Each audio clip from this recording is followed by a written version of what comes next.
In a peaceful village surrounded by green hills and flowing rivers, there lived a man named Kiran.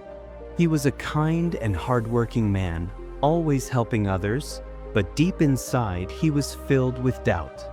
No matter how much he tried, he felt he was not good enough.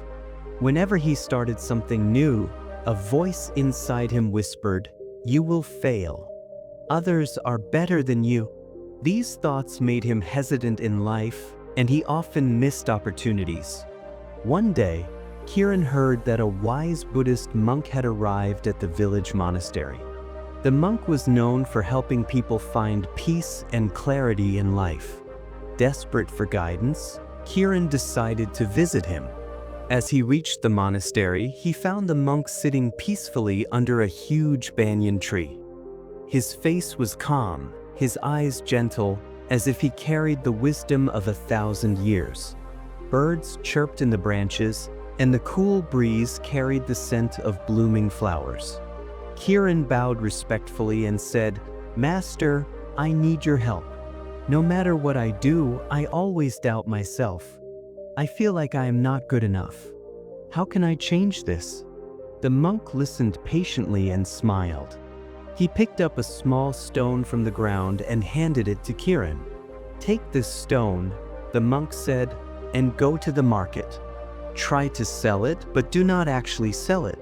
Just see how much people offer for it." Kiran was confused but trusted the monk's wisdom. He took the stone and went to the marketplace. His first stop was a fruit seller, an elderly man arranging apples and bananas on a wooden cart. "Sir, how much will you give me for this stone?" Kiran asked. The fruit seller took the stone, turned it over in his hands, and said, "This is just a smooth rock.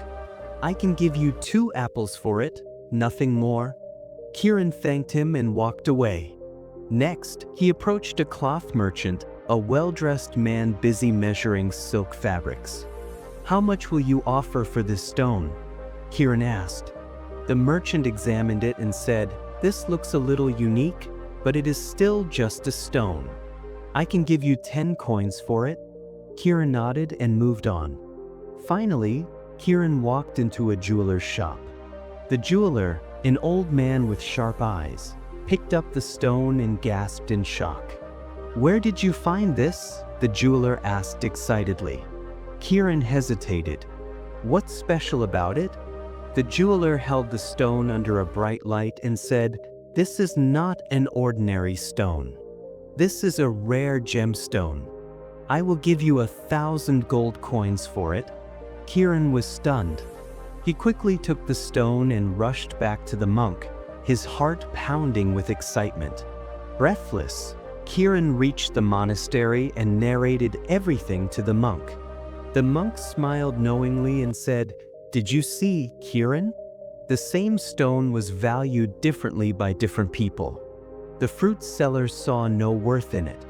The merchant saw some value. But the jeweler, who truly understood its worth, recognized it as a rare gem." The monk placed a gentle hand on Kiran's shoulder and continued, "You are like this stone. Others may not always see your true worth, but that does not mean you are worthless. The problem is not with you. It is with how people perceive you. Do not let those who do not understand your value make you doubt yourself." Tears welled up in Kiran's eyes.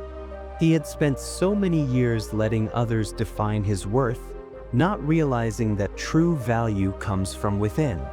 With a deep bow, he thanked the monk and left, his heart lighter than ever before.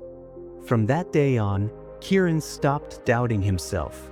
He worked hard with confidence and no longer feared failure.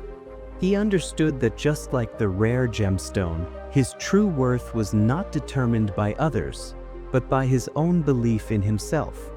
Never doubt yourself based on how others see you. Your true worth is not in their opinions, but in your own belief in yourself.